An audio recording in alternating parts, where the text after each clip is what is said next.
A keep is a type of fortified tower built within castles during the Middle Ages by European nobility. Scholars have debated the scope of the word keep, but usually consider it to refer to large towers in castles that were fortified residences, used as a refuge of last resort should the rest of the castle fall to an adversary. The first keeps were made of timber and formed a key part of the motte-and-bailey castles that emerged in Normandy and Anjou during the 10th century. The design spread to England as a result of the Norman invasion of 1066, and in turn spread into Wales during the second half of the 11th century and into Ireland in the 1170s. The Anglo-Normans and French rulers began to build stone keeps during the 10th and 11th centuries. These included Norman keeps, with a square or rectangular design, and circular shell keeps. Stone keeps carried considerable political as well as military importance and could take up to a decade to build. During the 12th century, new designs began to be introduced. In France, quatrefoil-shaped keeps were introduced, while in England polygonal towers were built.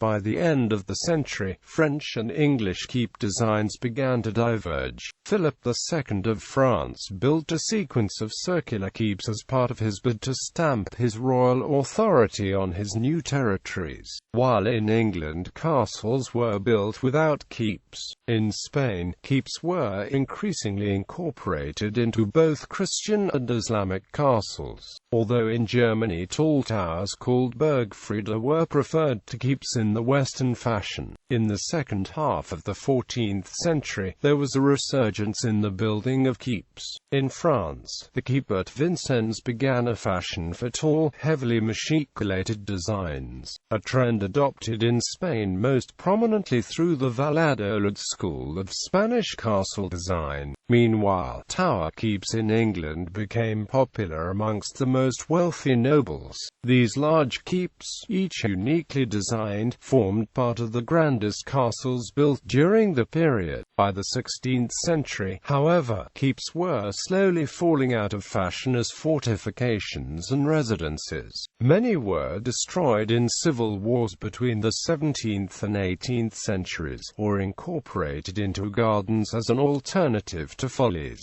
During the 19th century, keeps became fashionable once again, and in England and France a number were restored or redesigned by Gothic architects. Despite further damage to many French and Spanish keeps during the wars of the 20th century, keeps now form an important part of the tourist and heritage industry in Europe. Etymology and historiography. Since the 16th century, the English word keep has commonly referred to large towers in castles. The word originates from around 1375 to 1376, coming from the Middle English term kype, meaning basket or cask, and was a term applied to the shell keep at Guines, said to resemble a barrel.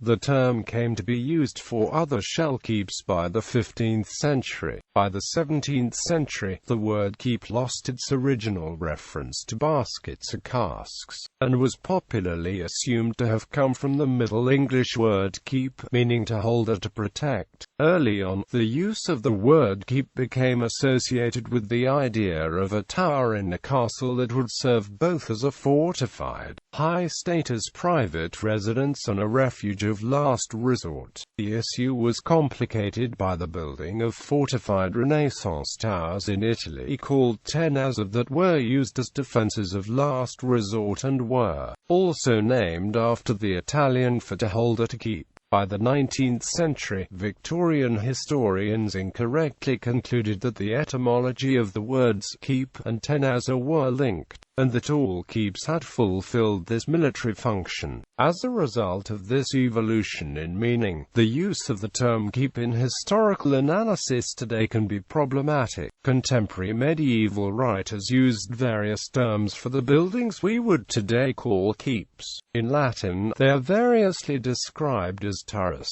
turris castri, a magna turris, a tower, a castle tower, or a great tower. The 12th century French came to term the them a donjon, from the Latin dominarium, lordship, linking the keep and feudal authority. Similarly, medieval Spanish writers called the buildings Torre Homnia, or place of homage. Quote, in England, donjon turned into dungeon, which initially referred to a keep, rather than to a place of imprisonment. This ambiguity over terminology has made historical analysis of the use of keeps problematic. While the term remains in common academic use, some academics prefer to use the term donjon, and most modern historians warn against using the term keep simplistically. The fortifications that we would today call keeps certainly did not necessarily form part of a unified medieval style, nor were they all used in a similar fashion during the period.